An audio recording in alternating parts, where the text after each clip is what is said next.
Hola, hola, ¿qué tal? ¿Cómo está? Les habla su servidor de siempre, César Cancino Zapata, desde Santiago de Chile para todo el mundo. Este es el videotutorial número 2 del curso de PHP y Postgres SQL desarrollado por www.cesarcancino.com. Continuamos insertándonos, interiorizándonos sobre lo que es el trabajo con este gestor de base de datos open source llamado PostgreSQL y su interacción con el lenguaje de programación más cotizado en la web en este minuto, el que se llama, por cierto, nuestro querido PHP. Siempre en la presentación, por un tema técnico, coloco el script, por si alguien se quiere adelantar, ¿cierto? Para poder conectarse desde PHP a Postgres. Ya acá tienen el script con el que lo pueden hacer. De todas formas, en un próximo video nosotros lo vamos a ver. Por ahí esto tiene una faltilla de ortografía, lo que pasa es que lo copié y lo pegué de una página web, pero en sí yo creo que les va a servir sin ningún tipo de problema. ¿Qué nos queda? Nos queda ver un poquito de sintaxis sobre lo que es el trabajo con Postgres, ¿cierto? Antes de ir a ver la conexión y hacer alguna aplicacioncilla. Recuerden que este es un curso corto, tampoco nos vamos a alargar tanto, pero sí es importante que conozcamos un poquito por encima, ¿cierto? Lo que es la estructura del trabajo, de la gestión del trabajo de PostgreSQL, como crear tablas. Vamos a ver los tipos de operadores que existen, los lógicos, ¿verdad? Los aritméticos, bueno, hay varios, ahí se me olvidan. Vamos a ver, como les decía, cómo crear tablas, insertar valores, hacer modificaciones, eliminar registros, hacer operaciones matemáticas, hacer consultas con condicionales, hacer consultas multitabla, ¿verdad? Ese tipo de cosas que es importante conocerlas a la hora de insertarse en cualquier gestor de base de datos relacionales como lo es PostgreSQL. Respondiendo a una pregunta que me hacían un par de alumnos, perdón, todos los cursos continúan, muchachos. Ya se publicó el 64 del curso de PHP orientado a los objetos. A ver si esta semana ya estoy preparando, espero poder terminarlo, el próximo video tutorial de Ruby on Rails. Ya lo que pasa es que Ruby on Rails a mí me toca investigar, entonces me ha sido un poco más lento que lo demás. Vamos a ver también lo que vamos a seguir trabajando con la API de Google Maps. Ok, vamos a ver lo que es la georreferenciación, la geolocalización, ese tipo de cosas, así que se viene bastante interesante todo esto. Y estamos preparando un cursillo también sobre temas asociados a marketing digital. Ya les vamos a estar dando mayores detalles, por supuesto todo va a ser completamente gratis. Ok, por lo pronto lo que nos convoca en este video tutorial es el trabajo con Postgre, ¿verdad? Así que vamos a colocar, antes de manos en el código, ¿verdad? Vamos a colocar un poquito las manos en la parte teórica de Postgre para poder entender algo que ya muchos de ustedes deben manejar. Estoy seguro que la mayoría de ustedes, los que se han metido con Postgre alguna vez, ya conocen lo que es su sintaxis, ¿verdad? Conocen lo que es la minería de datos dentro del trabajo con Postgre. Para quien no sepa lo que es o lo que significa el término minería de datos, se los explico un poco. Mira, en programación, cuando yo hablo de minería de datos, estoy refiriéndome a la lógica asociada a la búsqueda de manera eficiente de datos dentro de un sistema que contiene información. Más o menos por ahí va la descripción o la definición de lo que podría decirse que es la minería de datos. Hay carreras en donde se estudia un año completo, unas materias o ramos, ¿verdad? Como le llaman acá en Chile, como le llamamos los chilenos. Hay ramos que están netamente un semestre completo, un año completo, como les digo, estudiando lo que es minería de datos.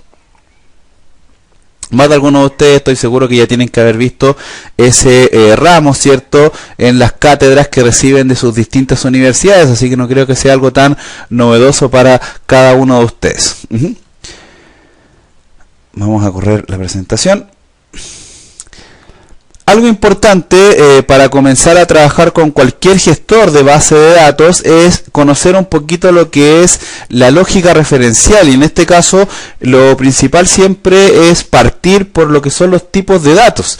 Acá si nosotros revisamos la documentación de Postgre, la verdad existen bastantes tipos de datos, pero en general siempre se va a trabajar con los mismos, con los tipos de datos en este caso de texto, que se van a manejar como varchar, los tipos de datos integer, que se van a trabajar con este rango de números, ¿verdad? los tipos de datos float, que ya sabemos que son los datos de formato decimal, los datos que reciben o aceptan el trabajo con valores decimales, y los famosos datos tipo fecha, que también vamos a ver que Postgre también nos permite almacenar la hora actual, la fecha actual, hacer un poquito de minería de datos, buscando información también. Aquí vamos a ver que también existen algunas funciones bastante parecidas a lo que veníamos haciendo nosotros con MySQL. Así que es muy importante. La otra vez en Linux Center estaba yo haciendo un curso de PHP y un alumno me decía, profesor, ¿qué me conviene más? ¿Guardar un número de teléfono en un campo de tipo entero o en un campo de tipo float? Entonces, bueno, ahí en Linux Center hay bastante gente que está certificada en el tema y todo, así que pregunté por ahí y la respuesta, la verdad me gustó mucho lo que me dieron, y se la di al alumno, por supuesto. Me dijeron que la verdad de las cosas es que todo lo que tiene que ver con números, en donde tú no vas a realizar operaciones matemáticas de ningún tipo, almacénanos, ¿verdad?, en valores de tipo texto, es decir, en este caso puntual, en valores o en campos de tipo varchar. En aquellos situaciones en donde esos datos que contienen números los vas a utilizar para manejar operaciones aritméticas, ahí sí es importante que hagas la diferenciación en lo que es el uso de integer y el uso de lo que es los valores de tipo flotantes o float. ¿Ok? Importante dato a tenerlo en consideración, muchachos. En relación a los operadores, ¿verdad? Recordemos que un operador es un carácter o un símbolo o un signo que se usa en programación para comparar valores, ¿ok? Y hay muchas instancias, hay muchas formas mediante las cuales yo puedo ir comparando valores. Puedo comparar valores de tipo relacional, de tipo lógico, de tipo aritmético, y acá también en este caso en PostgreSQL vamos a ver también que va a nacer otro tipo de operador, que es el operador de tipo aritmético. Ya lo vamos a ver en detalle. Vamos a ver un ejemplo, por supuesto, cuando llegue el momento de hacerlo, pero por lo pronto me interesa que te quedes con este PowerPoint, ¿ok? En donde vemos lo que son los operadores relacionales en principio. Aquí tienes el signo igual, ¿cierto?, que representa al valor igual, el distinto de, el menor que, mayor que, menor o igual, lo escribí bien, sí, menor o igual, y mayor o igual.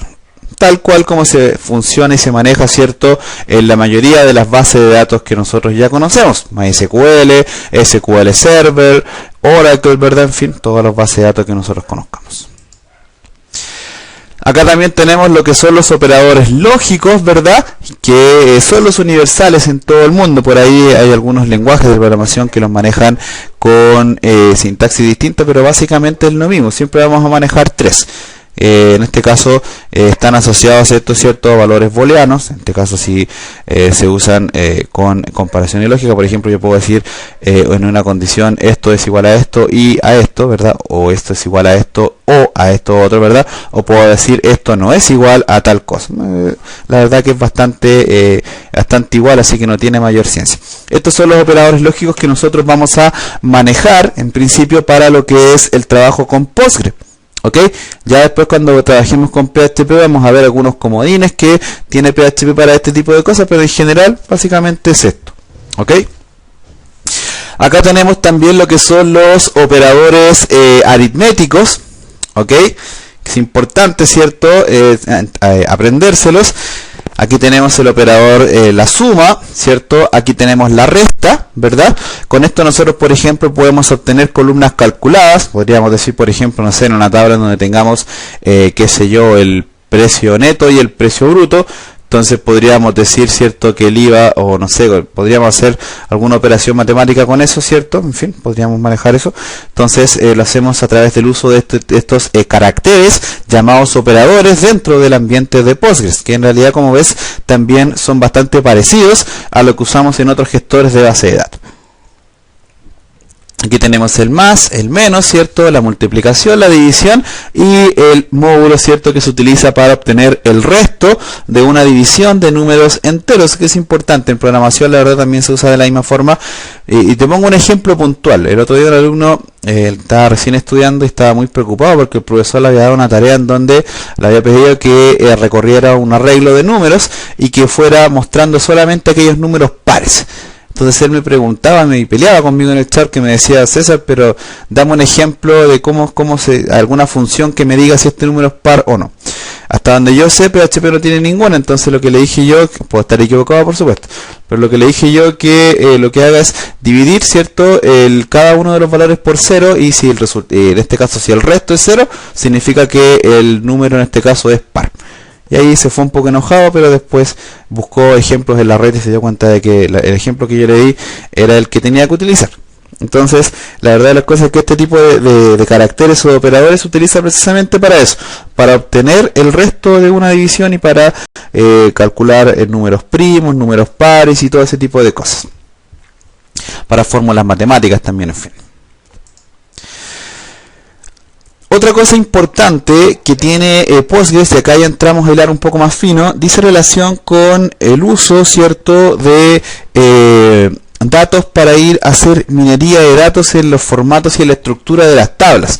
¿Te acuerdas que, por ejemplo, en MySQL utilizábamos el show tables o el descript, ¿cierto?, para que me describiera MySQL en una tabla? Bueno, acá en Postgres eso no existe, entonces lo que hacemos es trabajar con esta estructura.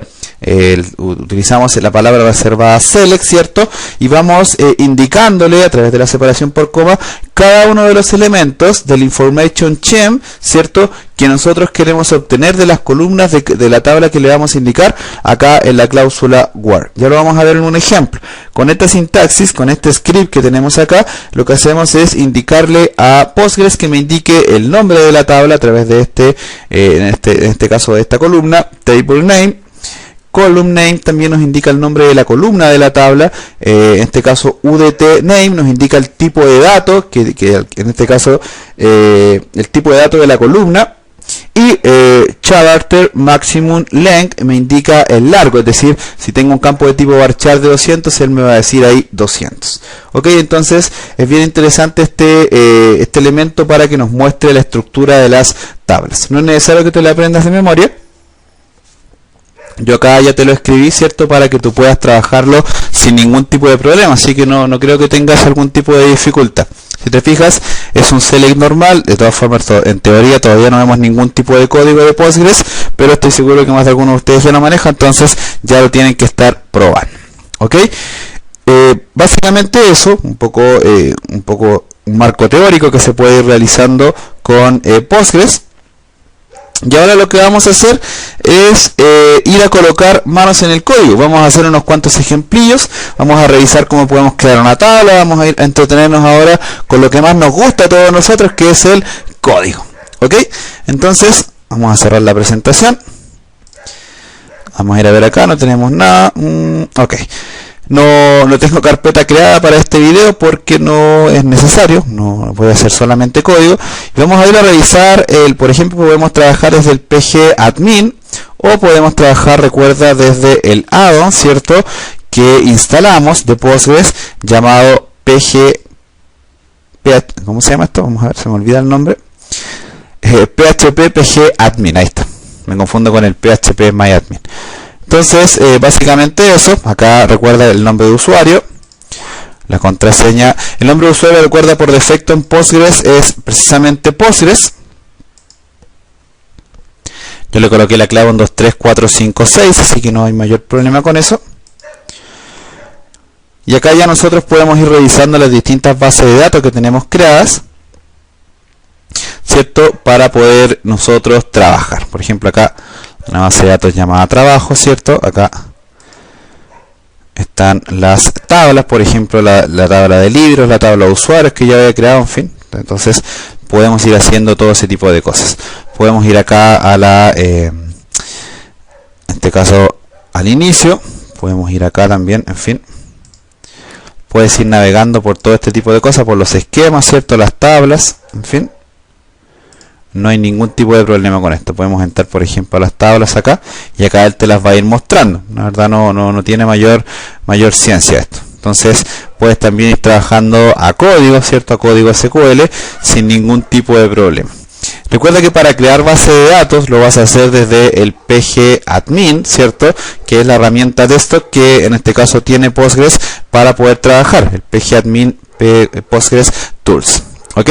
Acá ya me ofrece la interface o la interfaz, ¿cierto? De trabajo. Entonces tú puedes tomar cualquiera de las dos herramientas. Puedes trabajarlo a nivel web o puedes trabajarlo a nivel desktop.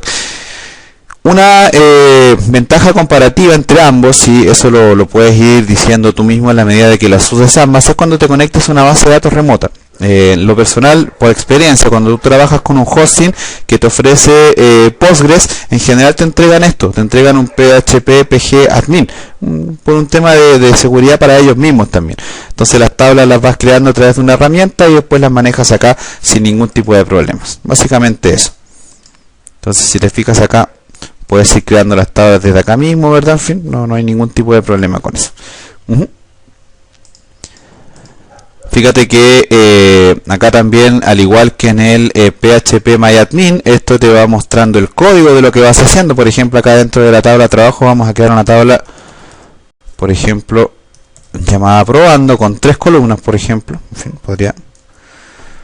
podría probarse. No sé, ahí tú puedes ir haciendo todo lo que tú estimes conveniente para esto, puedes ir probando, ¿cierto? Sin ningún tipo de problema, y lo vas a poder realizar. Pero en lo personal yo lo voy a manejar acá a código para poder trabajar de manera más eficiente. A mí la verdad de las cosas es que prefiero trabajar desde esta herramienta pgadmin porque me pareció un poco más intuitiva a nivel pedagógico, pero recuerdo, y para ya no dar tanto la lata con esto, si tú quieres usar el PHP pgadmin, no tienes ningún problema.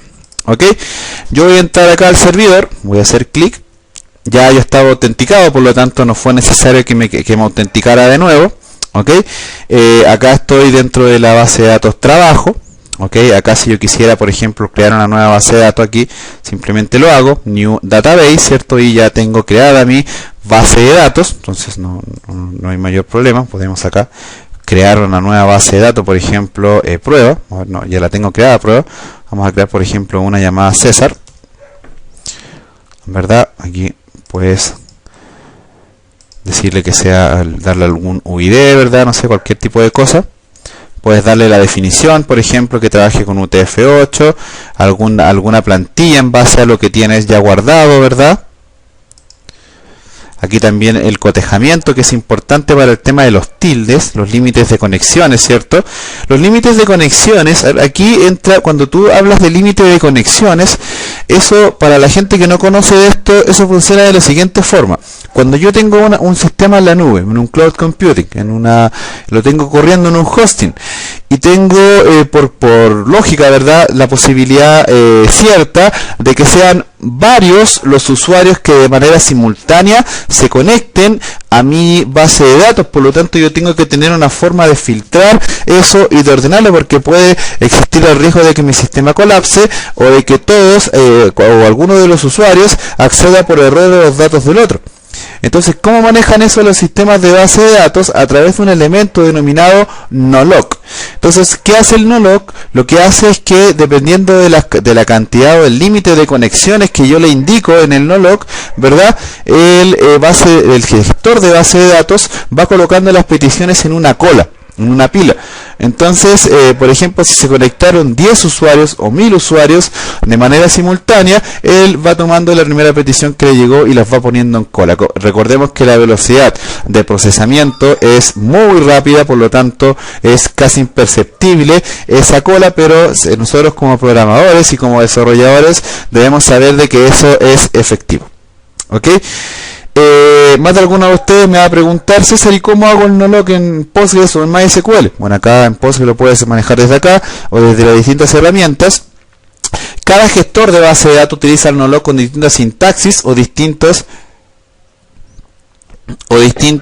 configuraciones, pero básicamente es lo mismo. Es cosa de que revises las documentaciones oficiales. Por ejemplo, yo sí estoy segurísimo, por ejemplo, de que el SQL Server se incorporó a nivel de sintaxis la palabra reservada no-lock para manejar lo que yo te acabo de comentar. Bueno, acá puedes definirle variables, privilegios asociados a los usuarios. Vamos a ver si dedicamos un videito al tema de los usuarios, o sea que también es importante ver cómo podemos crear usuarios y todo ese tipo de cosas. Algunos niveles de seguridad, por ejemplo, también, y aquí está el código SQL, ¿cierto?, con el cual se va generando la tabla, en este caso que yo quiero trabajar. ¿Te fijas? Entonces, bueno, si yo presiono acá OK, se va a crear la base de datos y se debiera agregar acá. Vamos a ver cómo la habíamos llamado, la llamé César. Entonces, ahí está, Create Database, César, con encoding, bueno, white encoding, UTF-8, LC Collate, ¿cierto? No sé cómo se pronuncia eso. Spanish Spain, ¿cierto? Y las Connection Limits. Si yo le doy OK, vamos a ver, debería crearse. Lo que pasa es que se pegó esta cosa, parece. Vamos a ver. Ahí se crea la base de datos, ¿cierto? Aparecen con una cruz porque no la he abierto. Entonces acá yo podría abrirla y podría perfectamente ir a crear los registros sin ningún tipo de problema. ¿Te fijas? Básicamente eso. Entonces ahora yo podría acá, por ejemplo, donde dice Execute Arbitrary SQL Queries, es decir, ejecutar consultas arbitrarias, ¿cierto? Más o menos eso es lo que dice. Entonces, aquí yo tengo en este caso el editor SQL, o acá tenés también un editor gráfico para generar consultas. Puedes hacerlo de las dos formas. En este caso nosotros vamos a trabajar con nuestro editor de código para poder ir colocando distintos elementos. ¿Ok? Lo primero que nosotros tenemos que saber, ¿cierto?, en cualquier lenguaje de programación, y aquí hago una cosa que es interesante, hago hincapié en una cosa que es interesante conocerlo. Cada gestor de base de datos tiene su lenguaje propio, que no necesariamente se puede denominar como un lenguaje de programación. Ojo con eso. Hoy en día sí hay que reconocer de que la mayoría de los gestores de base de datos tienen sistemas de consulta y sistemas de minería de datos bastante complejos, pero es importante también tener presente que por ahora, hasta donde yo sé, no son considerados como lenguaje de programación. Aunque la verdad es debatible. De hecho yo creo que por ejemplo Transact SQL o el lenguaje de Oracle o el MySQL, el Postgres, el MongoDB, en fin, son ya lenguajes por sí solos, ¿cierto?, que permiten trabajar sin ningún tipo de problema.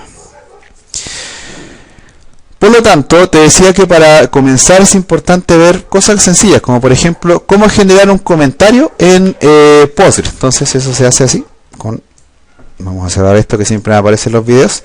Eso se hace con barra, asterisco, asterisco, barra, y podríamos decir que esto es un comentario. Si yo ahora tomo esto y lo ejecuto, ¿cierto?, se va a reconectar y no va a tener ningún tipo de problema, ¿verdad? ¿Te fijas? Básicamente eso. Me dice que tengo una conexión reseteada. Vamos a ver. Vamos a ver cuál es el problema acá.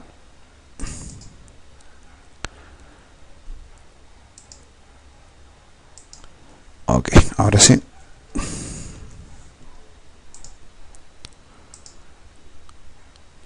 Ok, me hizo un error, pero no importa, no nos preocupemos, vamos a trabajar ahora, vamos a ver si podemos crear una tabla, vamos a ir viendo el error. Yo creo que el error es porque tengo dos conexiones creadas. Te decía, cuando te mostraba los datos, los tipos de datos, te comentaba que eso está asociado a operadores. Es decir, cuando yo trabajo con un tipo de datos, tengo que ir trabajándolo con operadores y con tablas, ¿cierto?, y con consultas. Lo básico en un gestor de base de datos siempre va a ser las tablas. A no ser que esté trabajando con NoSQL que trabaja con nodos, pero en realidad es la misma ensalada. Entonces, lo básico de que nosotros tenemos que conocer para trabajar con, en este caso con Postgres, es aprender a crear tablas. ¿Ok? Para aprender a crear tablas, nosotros vamos a utilizar la palabra reservada create, ¿verdad? Create table. Esa va a ser la sintaxis que nosotros vamos a utilizar para crear tablas en PostgreSQL. ¿Ok? En este caso aquí luego colocamos por ejemplo el nombre de la tabla y luego vamos a ir colocando los campos con el tipo de dato separados por coma. Campo 2, tipo, y así sucesivamente. ¿Ok? Esa es más o menos la estructura del formato de creación de tablas con el que nosotros vamos a trabajar en Postgre. Evidentemente, si yo ejecuto esto, me va a dar un error, ¿cierto? Porque me va a decir que esto no existe y esto otro no existe y bla, bla, bla, bla, bla. Pero más o menos esa es la idea. Vamos a crear una tabla, en este caso de prueba, por ejemplo, tabla nombres. Por ejemplo, o tabla personas, para que sea más. Tabla personas, ¿verdad? Create table personas, donde nombre va a ser un campo de tipo varchar, por ejemplo, con un largo de 100 caracteres. Coma, edad, en un campo de tipo varchar, de 10 caracteres. Por ejemplo, fecha nacimiento, en un campo de tipo date. Y podríamos crear también, por ejemplo, dar algún valor numérico, en fin, no sé, la edad podríamos haberla colocado como numérica, en fin, ¿no?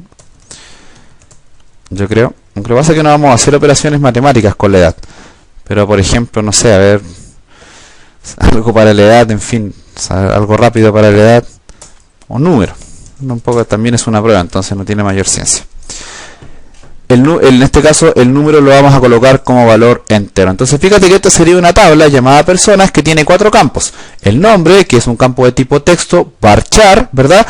Un campo de tipo, un campo llamado edad de tipo varchar con 10, en este caso con un largo de 10.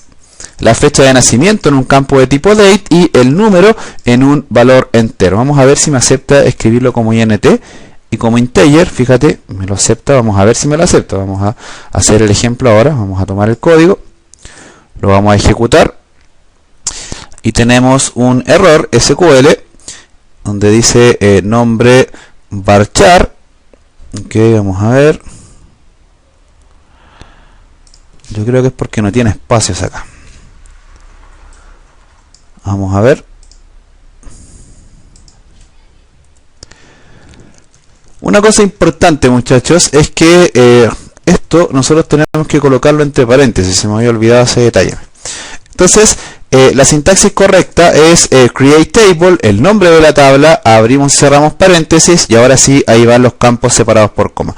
Otra cosa importante que a mí se me había olvidado mencionarte era que por recomendación de la documentación oficial de Postgres se recomienda cada vez que tú realizas una instrucción o una consulta, una query, termínala con punto y coma. Ok, vamos a probar ahora. Y ahora fíjate que me lo permitió utilizando el integer como int. Fíjate, integer como int. Vamos a crear otra tabla, por ejemplo personas 2 ahora, pero en lugar de int vamos a escribir integer personas 2, por ejemplo. Y me la creó sin ningún tipo de problema. Si yo voy ahora al pgadmin, le doy acá donde dice refresh, vamos a ver en este caso las tablas que tiene acá. Debería tener 2 tablas, personas 1 y personas 2. Interesante, ¿verdad? Entonces, si te fijas acá están las 2 tablas que yo acabo de crear, ¿cierto? Con esta sintaxis que nosotros acabamos de ver. Si nosotros ahora revisamos nuestra presentación PowerPoint, ¿verdad? Y vemos este script que teníamos acá, vamos a copiar y lo probamos aquí, por ejemplo. Y acá en lugar, acá donde dice tabla, vamos a colocar en este caso el nombre de la tabla que vamos a consultar, por ejemplo, personas. Entonces, fíjate que la consulta funciona de la siguiente forma: select y separados por coma cada uno de los elementos de las columnas que nosotros queremos obtener. El nombre de la tabla, el nombre de la columna, el tipo de datos y el máximo de caracteres que tiene asociados. Consultamos en la tabla Information Schema de la base de datos Information Schema en la tabla columnas. Vamos a ver. Y ahí están, fíjate, efectivamente, de la tabla personas, ahí me va diciendo el nombre, ¿verdad? La edad, en este caso de tipo varchar, la fecha de nacimiento de tipo date, ¿cierto? El número, en este caso entero, me lo formateó por defecto con un largo de 4, ¿verdad? Y en este caso los largos acá dependiendo de lo que se vaya trabajando. vamos a ver si hay alguna diferencia entre usar int y usar integer. Vamos a colocar acá personas 2. A ver qué es lo que me retorna esto. Igual, fíjate, no hay ninguna diferencia, ¿verdad? Más o menos esa es un poco la idea de lo que estamos trabajando, muchachos. ¿Ok? Creamos tablas, ¿cierto? Ya sabemos cómo podemos ir creando nuestras tablas, ¿cierto? Aquí fíjate que puedes ir trabajando con los distintos, en este caso, con los distintos tipos de datos. Puedes también, bueno, acá ya probamos con el entero. Por ahí me faltó un float también, en fin, pero bueno, no, la verdad las cosas no tiene mayor ciencia, es lo mismo, ¿verdad? Puedes ir creando tablas, ¿verdad? Vamos a ir viendo después cómo las podemos borrar y todo eso. Vamos a ver también cómo podríamos nosotros manejar tablas un poquito más complejas, ¿ok? Por ejemplo, cómo podríamos nosotros, por ejemplo, irle diciendo a nuestras tablas cuál es la llave primaria, por ejemplo. O cómo podríamos hacer para ir creando valores autoincrementables, que es algo que de verdad es muy usual y es muy necesario. Eso es muy utilizado, de hecho siempre le recomiendo a mis alumnos, a todas tus tablas, créales un valor autoincrementable que te va a permitir después manejar los sistemas CRUD de manera más eficiente. Entonces, la verdad de las cosas es que yo considero súper útil el manejar este tipo de cosas. Entonces, vamos a ver cómo podemos crear valores autoincrementables para que podamos estar en condiciones también de manejar ese tipo de información. ¿Ok? Vamos a ver primero cómo podemos nosotros borrar alguna de las tablas que hemos creado. Por ejemplo, vamos a borrar la tabla persona 2. ¿Cómo haríamos eso? Fíjate que acá una cosa importante, que el PG admin te permite seleccionar en este caso un texto, presionar este botón que está acá arriba, el execute query, ¿verdad? Ejecutar query, y él te ejecuta automáticamente la consulta con la que estás trabajando. Puedes tú también guardar el punto SQL de lo que estás haciendo, ¿cierto? Yo lo voy a guardar acá en el escritorio para compartírtelo. Video 2 le vamos a colocar, ¿cierto? Y ahí tienes ya un archivo .sql con el que tú puedes trabajar. Entonces ahí vas guardando todo lo que hagas. Te hablaba yo de los comentarios. Por ejemplo, podríamos colocar esto que está acá en un comentario sin ningún tipo de problema, ¿verdad? Podría perfectamente hacer eso. Y podríamos crear una tercera tabla asociada a lo que tenemos abajo. Por ejemplo, create table personas 3, y vamos a tomar la parte que está acá abajo, que fíjate que está en un comentario, debiera resultarnos, vamos a ver. Fíjate que igual se creó la tabla, ¿verdad? Sin ningún tipo de problema, y este código que está acá no lo tomó en cuenta. ¿Por qué? Porque está dentro de un comentario. Importante detalle a tener en consideración. Otra forma de colocar comentarios también es esta. Mira, fíjate, por ejemplo, vamos a crear otra tabla. Aquí podríamos cambiar el 3 por el 4. Y puedes ir haciendo esto. Puedes ir diciéndole, hola, esta parte es un comentario. ¿Cómo lo haces? A través del doble signo o el doble guión o el doble signo menos. Lo colocas al lado de la línea en donde tú quieres que aparezca el comentario y listo, sin ningún tipo de problema. Puedes colocarlo acá arriba también, en fin. Hola, otro comentario. Si yo ejecuto esta consulta ahora, ¿qué debería pasar? Debería ejecutarse. Exacto, se ejecutó. ¿Te fijas? Entonces, si yo ahora, por ejemplo, voy a ver acá las tablas, por ejemplo, las tablas que tengo acá, actualizo. En este caso selecciono acá César, actualizo, y ahora debería tener aquí 4 tablas creadas, personas 2, 3, 4. ¿Te fijas? Más o menos esa es la idea. Yo podría borrar una tabla desde acá, por ejemplo. Acá tienes toda la estructura, por ejemplo, acá la puedes truncar, puedes ver el script, ¿cierto? Puedes insertar datos, modificar, en fin, puedes importarla, puedes borrarla también. Fíjate, podrías borrar personas 4 y ya no existe personas 4, ¿te fijas? Puedes también hacerlo a código. En fin, podríamos acá, vamos a borrar, bueno, ya personas 4 ya no existe. Voy a borrar, por ejemplo, personas 3.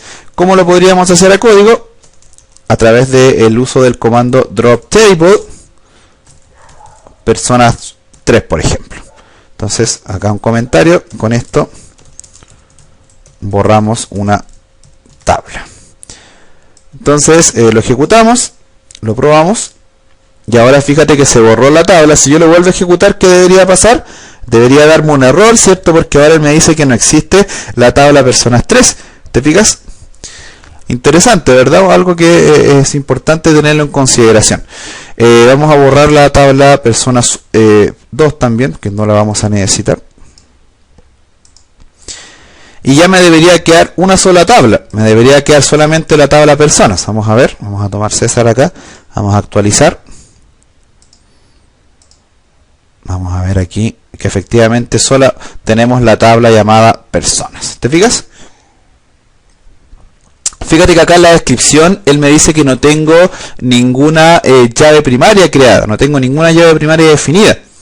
Te fijas, acá puedes ir viendo la descripción de la tabla, si tiene algún comentario. Uno generalmente cuando crea tablas en el asistente te pide crear o te da la opción de crear comentarios. Este es el OID, que es el identificador interno que utiliza Postgres, ¿verdad? En este caso el table space, ¿cierto? ¿Qué más? Bueno, las filas estimadas 0, ¿cierto? No tiene registros por ahora. Tampoco tiene rows counted, ¿cierto? Porque no tiene registros. ¿Te fijas? Entonces acá puedes tú ir viendo toda la información de tu tabla. Vamos a crear otra tabla para ver el tema de las llaves primarias, que es importante que nosotros lo tengamos en consideración. Vamos a ver aquí, qué es lo que tenemos abierto. Tenemos abierto el pgadmin. Vamos a crear una tabla desde acá también, a ver si podemos hacerlo. Vamos a crearlo acá desde la tabla César. Vamos a ver si me la carga. Ahí está. Te fijas, las tablas se guardan en los esquemas, ¿cierto? Entonces vamos a crear una tabla acá, por ejemplo, prueba, con 3 campos. Te fijas, no hay ningún tipo de problema. Aunque esto me está dando un error a mí, porque no me da la opción de crear la tabla. Y me está dando un error ahí arriba. Yo creo que lo voy a tener que revisar, porque esto me está dando un error aquí el pgadmin. Lo voy a tener que reinstalar. Si a alguno de ustedes le pasa lo mismo, avísenme y ahí vemos cómo lo podemos corregir. Yo igual puedo crear la tabla desde acá sin ningún problema, pero me gustaría que esto lo tuviéramos resuelto, aunque no me aparece tampoco la opción para crear la tabla y no tengo ningún scroll, por lo tanto no, o yo soy muy ciego y no lo veo. En fin, tampoco algo que me quite el sueño. Entonces lo que vamos a hacer ahora es revisar cómo nosotros podemos indicarle a nuestra tabla, que ahora ya la tenemos creada, ya sabemos, ¿cierto?, ver su estructura, con este código que está acá, sabemos crear la tabla. Ahora es importante que la optimicemos un poco, como por ejemplo, indicándole a nuestra tabla cómo vamos a trabajar la llave primaria, primero que todo. Para las personas que nunca han trabajado con un gestor de base de datos, es importante tener presente lo siguiente.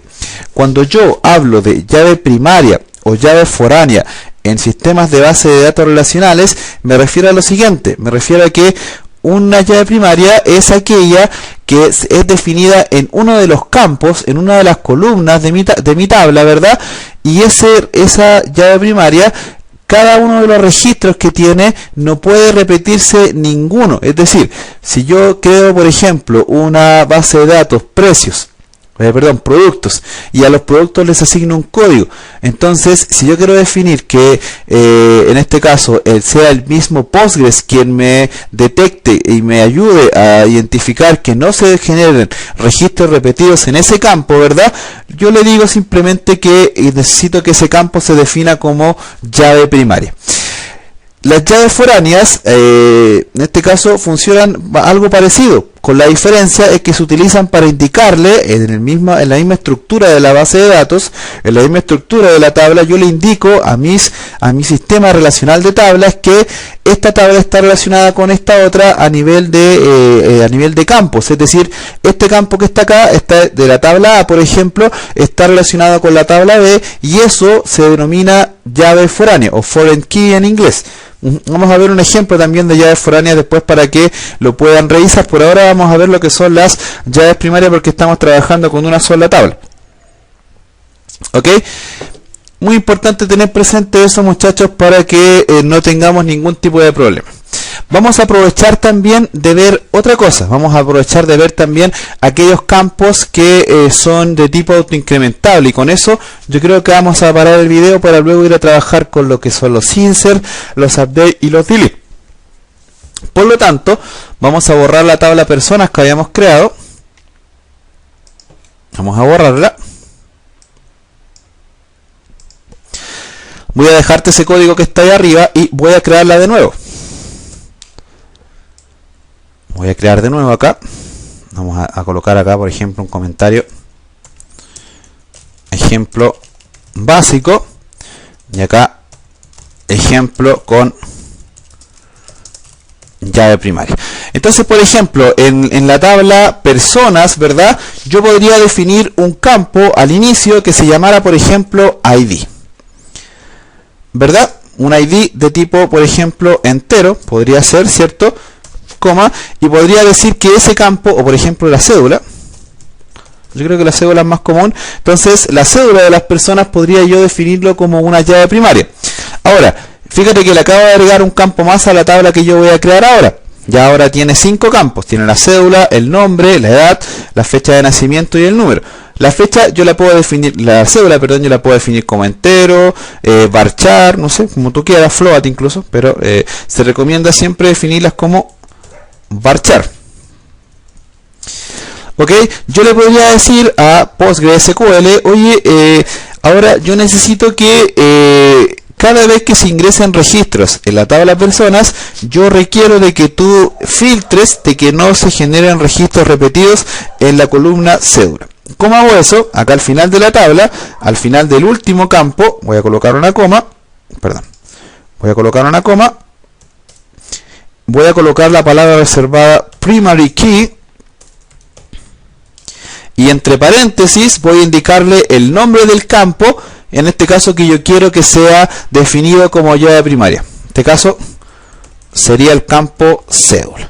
Entonces ahora cuando se cree la tabla, automáticamente esta tabla va a crearse de tal manera, con tal orientación, de que va a decir, oye, yo ahora no voy a aceptar registros repetidos en el campo cédula, ¿cierto?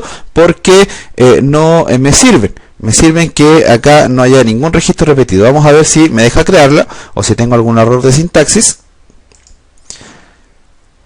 Fíjate que ahora la query se ha, en este caso, creado correctamente y me dice que acá en una notificación me dice create table y me dice que el primary key creará un índice implícito, ¿verdad?, para la tabla personas. ¿Te fijas? Entonces ahora la tabla personas tiene un índice, por lo tanto, si yo voy acá en el administrador, voy a actualizar acá, y ahora voy de nuevo acá al esquema,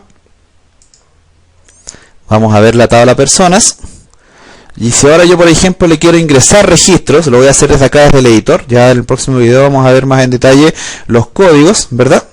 Los códigos en este caso necesarios y todo eso. Fíjate que acá también podrías hacerlo desde los mismos asistentes, ¿sabes? Podrías crear acá nueva columna, una nueva, aquí las llaves foráneas, exclusiones, ¿verdad?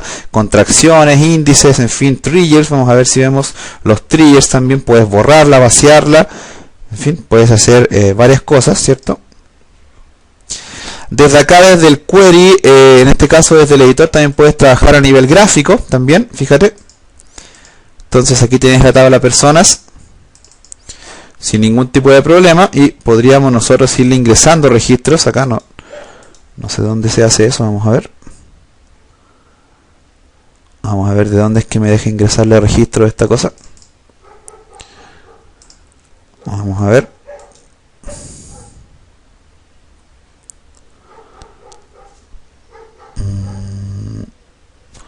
No he usado mucho la herramienta, vamos a ver aquí. Lo que pasa es que no lo quiero hacer a código. Aquí me lo borró. Ok, vamos a abrir de nuevo. Se me cerró el SQL que yo estaba utilizando. Me lo tiene que haber guardado acá en el escritorio. Vamos a buscarlo. ¿Dónde está? Video 2. pgadmin. Aquí me lo debiera abrir. Server, fíjate que acá cuando lo abres con el pgadmin te va a pedir el servidor, la base de datos César,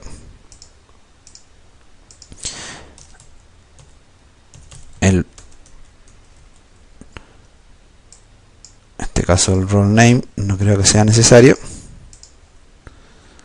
Y aquí está lo que nosotros estábamos haciendo. ¿Te fijas? Un poco eso para no tener ningún tipo de problema. Aquí me borró algunas cosas así porque no lo había guardado.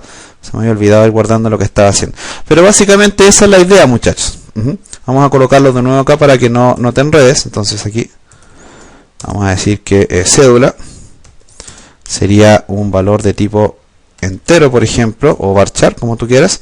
Y acá al final entonces decíamos que teníamos la primary key asociada al campo cédula, ¿cierto? Básicamente esa es la idea. Entonces aquí, ahora lo que yo quiero es ingresarle registros a esto. Déjame ver si lo encontramos acá así como rápido, para no tener ningún tipo de problema. Import, restore, view date, script, create script. Eso es para ingresar script, importante.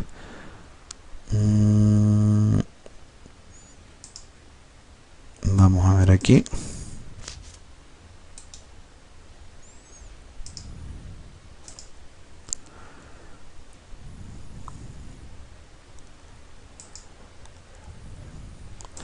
No, en fin, lo vamos a hacer a código, que tampoco es tanta complicación. Lo que pasa es que quiero mostrarte de que esto no me va a permitir ingresar nuevos valores repetidos en el campo cédula. Si yo ingreso este código ahora que tengo seleccionado acá, me va a dar un error porque ya existe la tabla de personas. Entonces fíjate lo que vamos a hacer. Voy a colocarte esto que está tal como lo teníamos. Ejemplo básico. Y vamos a pegar esto acá. Y este sería el ejemplo con primary key. Entonces, fíjate ahora. No lo voy a explicar, solamente lo voy a hacer porque acá hay varias cosas que hay que ver en detalle. Pero por ejemplo, insert into personas values. Entonces, podríamos decir acá mi cédula 1. Cédula es con tilde, vamos a colocarlo con tilde. Por ejemplo, César. ¿Qué más? Edad 32 años. Vamos a colocar acá la fecha de nacimiento. Por ahora vamos a colocar cualquier cosa. Por ejemplo, vamos a colocar 2012. 12, 12, qué sé yo. Y vamos a colocar acá algún número, por ejemplo el 23. Vamos a ver si con un punto y coma me permite ingresar esto. Vamos a ver, vamos a tomar esta línea de código. Se ingresó correctamente, fíjate. Y ahora si yo intento ingresar esto mismo, no me va a permitir hacerlo, fíjate. ¿Por qué? Porque me dice que la llave duplicada viola restricción de unicidad para personas que ya existe la llave en el campo cédula con este valor. ¿Te fijas? Esa es la idea y la funcionalidad que tiene asociado el uso de las llaves primarias en una tabla. En los próximos videos vamos a ver un ejemplo sobre lo que son las inserciones. Vamos a ver cómo trabajar con los campos de tipo autoincrementables también en Postgres, ¿verdad? Para ya ir viendo las cosas más sencillas y en este caso ir hilando más fino en lo que tiene que ver con el insert, ¿verdad? El update, el delete, ¿cierto? Los where, las columnas calculadas, las funciones matemáticas y todo ese tipo de cosas para que ya luego podamos llegar al código PHP, ¿ok? Eso, muchachos, la verdad este curso no tiene mayor ciencia, así que vamos a dejar este video hasta acá. Es un curso netamente práctico, ¿ok? Si me he equivocado en alguna cosa, háganmelo saber en los comentarios, siempre uno está abierto a recibir todo tipo de críticas, ¿verdad? Y eso, ¿ok? Entonces les habló su servidor de siempre, César Cancino Zapata, desde su web de siempre, www.cesarcancino.com. Los espero en el próximo video. Reciban un cordial saludo a todos ustedes desde Santiago de Chile para todo el mundo.